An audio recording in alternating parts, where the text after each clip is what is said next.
ആലപ്പുഴ കരുവാറ്റയിലെ സംഭവം കേരള ജനതയെ, പ്രത്യേകിച്ച് ലോക ജനതയും ഇന്ത്യയിലെ എല്ലാ ജനങ്ങളും ഞെട്ടിത്തരിച്ചിരിക്കുന്ന വലിയൊരു സംഭവം തന്നെയാണ്. ഒരു 13 വയസ്സ് മാത്രം പ്രായമുള്ള ഒരു പെൺകുട്ടി സ്വന്തം മുത്തച്ഛനെ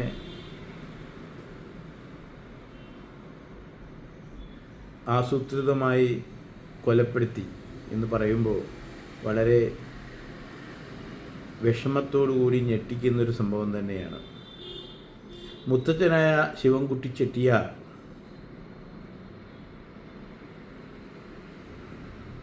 അതിദാരുണമായി കൊല്ലപ്പെടുമ്പോൾ ഈ പെൺകുട്ടിയുടെ അമ്മയും അമ്മൂമ്മയും ആലപ്പുഴ സർക്കാർ മെഡിക്കൽ കോളേജിൽ ആസ്പത്രിയിൽ അഡ്മിറ്റാണ്.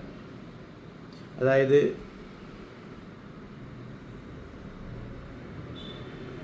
എന്തോ ഒരു പ്രസവ കേസുമായി ബന്ധപ്പെട്ടിട്ടാണ് തോന്നുന്നു അവിടെ അഡ്മിറ്റാണ്.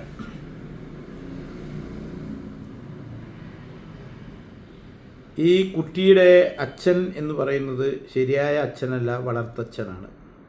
അദ്ദേഹം ഗൾഫിലാണ്. അമ്മയുടെ ആദ്യ വിവാഹത്തിലുള്ള കുട്ടിയാണ് ഈ പെൺകുട്ടി. 13 വയസ്സ്. അമ്മ പിന്നെ രണ്ടാമത് വേറെ വിവാഹം കഴിച്ചു.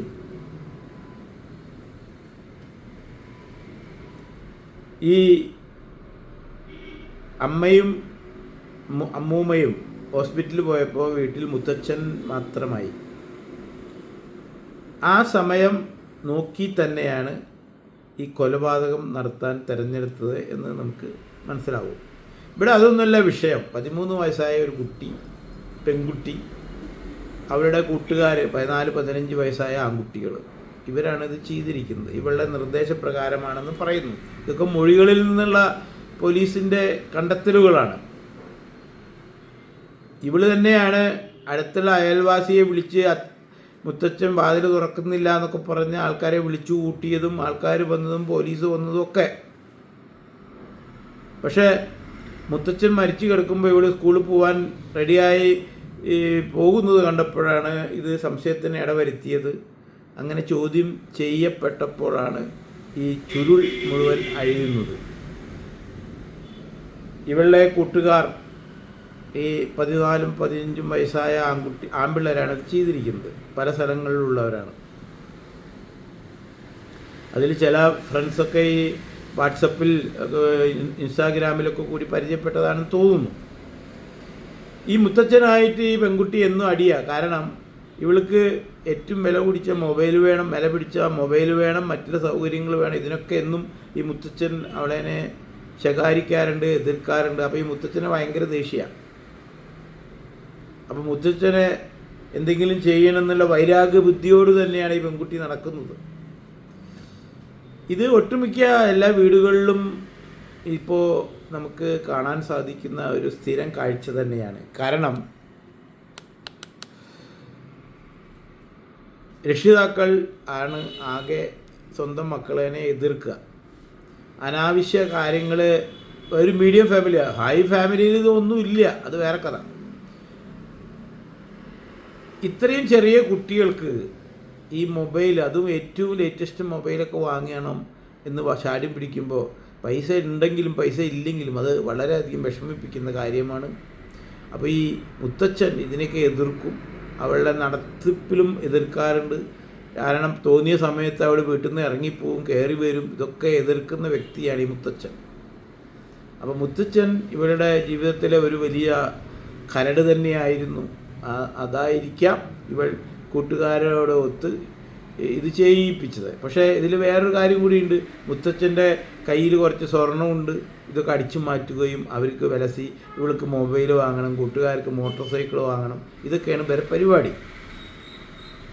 ഇവിടെ ഒരു കാര്യമുണ്ട്. നമ്മുടെ എഡ്യൂക്കേഷൻ സിസ്റ്റം വളരെ ദയനീയമായ അവസ്ഥയിലാണ് പോകുന്നത്. കാരണം ആ പഴയ സിസ്റ്റം പുതിയതായിട്ട് ആവിഷ്കരിച്ചിട്ടില്ല എന്ന പഴയതെന്ന് വിടുകയും ചെയ്തു.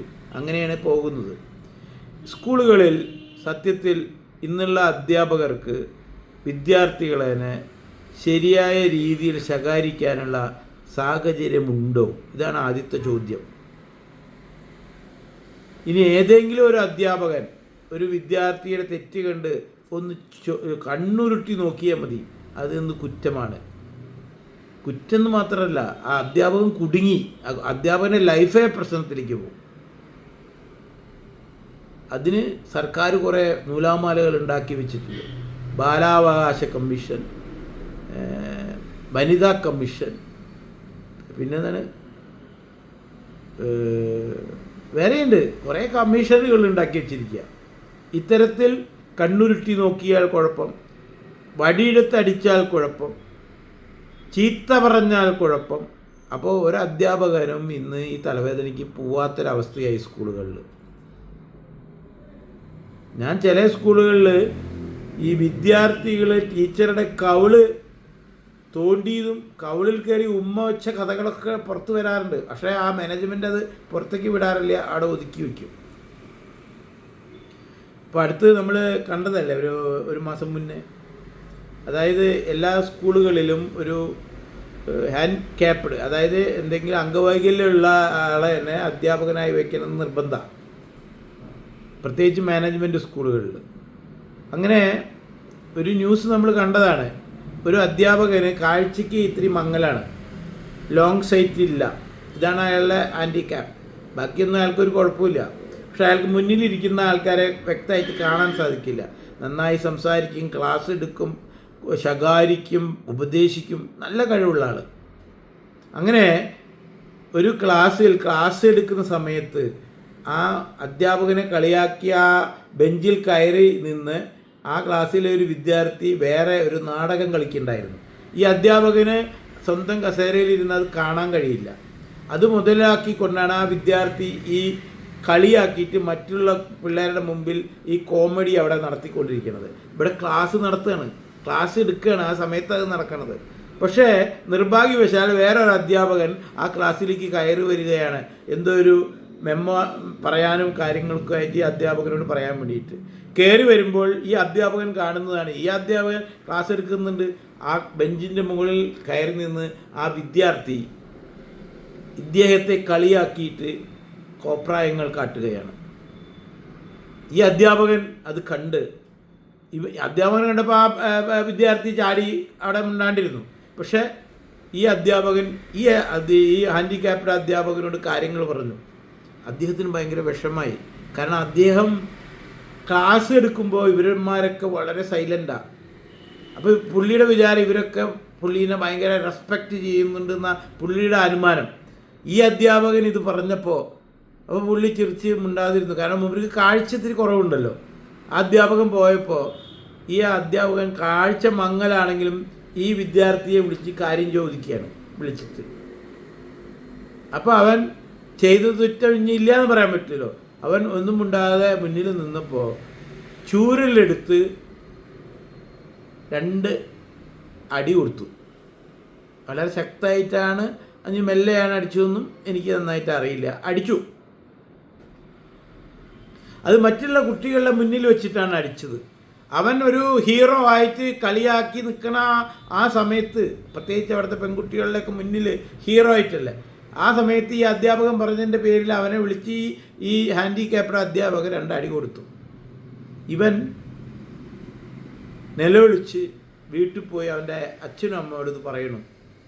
അച്ഛൻ നേരെ ഓടി വന്ന് പ്രിൻസിപ്പാളോട് കംപ്ലൈൻറ്റ് ചെയ്യണു. പിന്നെ അയാൾക്ക് ഇത്തിരി വിവരമുള്ള വിവരക്കേട്, ദിമാം നെക്സൽ എന്നൊക്കെ പറഞ്ഞില്ലേ ഇവിടെ പ്രധാനമന്ത്രി പറഞ്ഞ മാതിരി.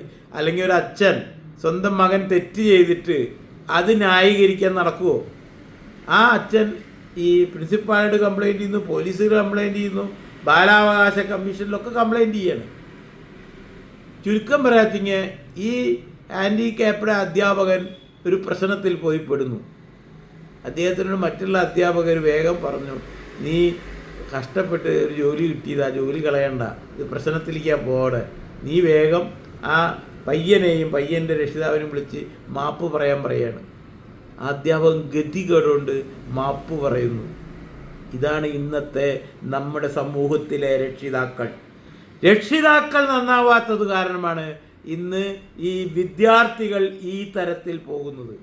ഒന്നാമത്തെ കാര്യം, രക്ഷിതാക്കൾക്ക് സ്വന്തം കുഞ്ഞുങ്ങളെ നോക്കാനോ അന്വേഷിക്കാനോ സമയമില്ല. അവർ തന്നെ വളരെ വിരൽ പിടിച്ച് ഓടുകയാണ്, ജോലിയായാലും മറ്റുള്ള സംഭവങ്ങളും ഉത്തരവാദിത്തങ്ങളുമായിട്ട്. വളരെ ദുർലഭം കുട്ടികൾക്ക് ശരിയായ ആ രക്ഷിതാവിൻ്റെ എന്താ പറയില്ലേ, ആ മേൽനോട്ടം ശരിയായി കിട്ടുന്നുള്ളൂ. ബാക്കിയുള്ള എല്ലാ കുട്ടികളും രക്ഷിതാക്കളുടെ ശരിയായ ആ മേൽനോട്ടം ശരിയായ രീതിയിൽ കിട്ടുന്നില്ല. എന്തെങ്കിലും പ്രശ്നം വരുമ്പോൾ ഓടി വന്ന് പറയുമ്പോഴുണ്ടാകുന്ന ഇത്തരത്തിലുള്ള ആ രക്ഷിതാവിൻ്റെ പ്രതികരണമാണ് സ്വന്തം വിദ്യാർത്ഥിയും മറ്റുള്ള വിദ്യാർത്ഥികളും ഈ സമൂഹത്തിൽ നശിച്ചു പോകുന്നത്. ഇനി മയക്കുമരുന്നിൻ്റെ കാര്യം ഞാൻ പറയുന്നില്ല. ഇപ്പോൾ തുഫാനൊക്കെ ഉണ്ട്. എന്തേ തുഫാൻ ഈ സ്കൂളുകളിലോ കോളേജുകളിലോ കയറി ചെക്ക് ചെയ്യാത്തത്? എന്തേ വോട്ട് പോകുമെന്ന് പേടിച്ചിട്ടാണോ? വിദ്യാർത്ഥികൾ എതിരാവുമെന്ന് വിചാരിച്ചിട്ടാണോ? ഈ വിദ്യാർത്ഥി ഇപ്പം ഈ പെൺകുട്ടീനെ ആ കൊലപാതകത്തിന് സഹായിച്ച അവരൊക്കെ മയക്കുമരുന്നിന് അടിമകളാണെന്നാണ് കേൾക്കുന്നത്. എന്നിട്ടും എന്തുകൊണ്ട് നമ്മുടെ ആഭ്യന്തരമന്ത്രി മുണ്ടാതിരിക്കുന്നു? അപ്പോൾ ഇതിൻ്റെയൊക്കെ അടിസ്ഥാനം മയക്കുമരുന്ന് തന്നെയാണ്. കൂട്ടത്തിൽ രക്ഷിതാക്കളുടെ, അച്ഛൻ്റെയും അമ്മയുടെയും ഉത്തരവാദിത്തമില്ലായ്മ, അവർ തമ്മിലുള്ള ഐക്യമില്ലായ്മ, ഇതൊക്കെ തന്നെയാണ് ഈ കുട്ടികൾ വഴിതെറ്റിപ്പോകുന്നത്. ഒരു അധ്യാപകൻ ചെയ്യേണ്ട പണി അധ്യാപകന് ചെയ്യാൻ പറ്റാത്ത അവസ്ഥ വിദ്യാലയങ്ങളിൽ. അതുണ്ടാക്കി വെച്ച ഭരണകൂടം, ബാലാവകാശ കമ്മീഷൻ, മറ്റേ കമ്മീഷൻ, മറിച്ച കമ്മീഷൻ, വിദ്യാർത്ഥിയെ തൊടാൻ പാടില്ല, ചീത്ത പറയാൻ പാടില്ല, കണ്ണുരുട്ടി നോക്കാൻ പാടില്ല. എവിടത്തെ നിയമമാണിത്? ഇതിനൊരു ഉത്തരം വേണ്ടേ? എങ്ങനെ നന്നാവും വിദ്യാർത്ഥികൾ? കണ്ടില്ലേ ജന്തർ മന്ദിറിൽ പോയിട്ട് എന്താ കാട്ടിയത്? നീറ്റ് പരീക്ഷ, ഇവിടെ എത്ര പരീക്ഷകൾ ഇവിടെ ഔട്ടാകുന്നു.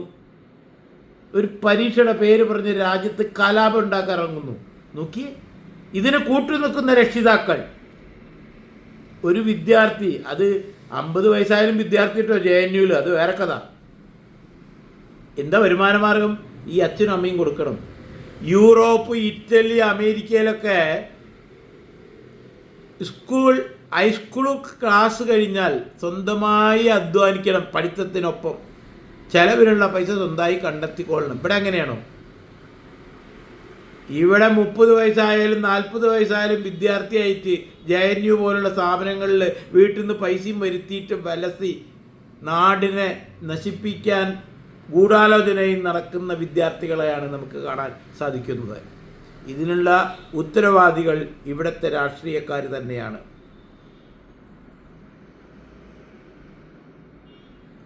ഈ ന്യൂ ജനറേഷനെ ഈ മയക്കുമരുന്ന് ലോബികളിൽ നിന്നും വേറെടുത്തണമെങ്കിൽ ഇവിടെ ഓരോ വിദ്യാലയങ്ങളും, ഓരോ കോളേജുകളും, ഓരോ യൂണിവേഴ്സിറ്റികളും ഈ തുഫാൻ അല്ലെങ്കിലും ഇത് ചെയ്യേണ്ടതാണ്. ഇപ്പം തുഫാൻ ഒരു പുതിയ പദ്ധതിയാണല്ലോ, അതിൻ്റെ പേരെങ്കിലും പറഞ്ഞ് ഇവിടെയൊക്കെ കയറി ചെക്ക് ചെയ്യണം.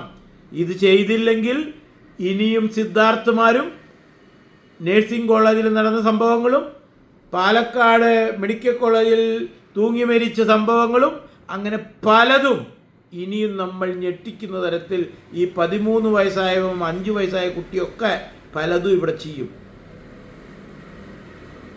ഈ തൂഫാൻ എന്ന് പറയുന്ന നിയമം ഉണ്ടാക്കിയ മന്ത്രി എല്ലാ കലാലയങ്ങളും കയറി ചെക്ക് ചെയ്യാൻ ഇന്ന് തന്നെ ഓർഡർ കൊടുക്കണം. അല്ലെങ്കിൽ ഇത് വലിയൊരു ആപത്തിലേക്കാണ് പോകാൻ പോകുന്നത്. നമ്മൾ ഇതിലും വലിയ ഞെട്ടിക്കുന്ന കഥകൾ നമ്മൾ ഞെട്ടി. ഇപ്പോഴത്തെ 13 വയസ്സുകാരി മുത്തച്ഛനെ ഇങ്ങനെ പറഞ്ഞ് കൊന്നപ്പോൾ നമ്മൾ ഞെട്ടി. ഊരി 26 ആൾ വെടിവെച്ചപ്പോൾ നമ്മൾ ഞെട്ടി. അഭിമന്യുവിനെ കുത്തി കൊന്നപ്പോൾ നമ്മൾ ഞെട്ടി. ജോസഫ് മാരുടെ കൈ വെട്ടിയപ്പോൾ നമ്മൾ ഞെട്ടി ഇരിക്കുക എന്നല്ലാതെ ഈ ഞെട്ടലില്ലാത്ത ആകാനുള്ള എന്തെങ്കിലും വഴികൾ ഇവിടെ ഉണ്ടാക്കുന്നുണ്ടോ എന്നാണ് നമ്മൾ ചിന്തിക്കേണ്ടത്.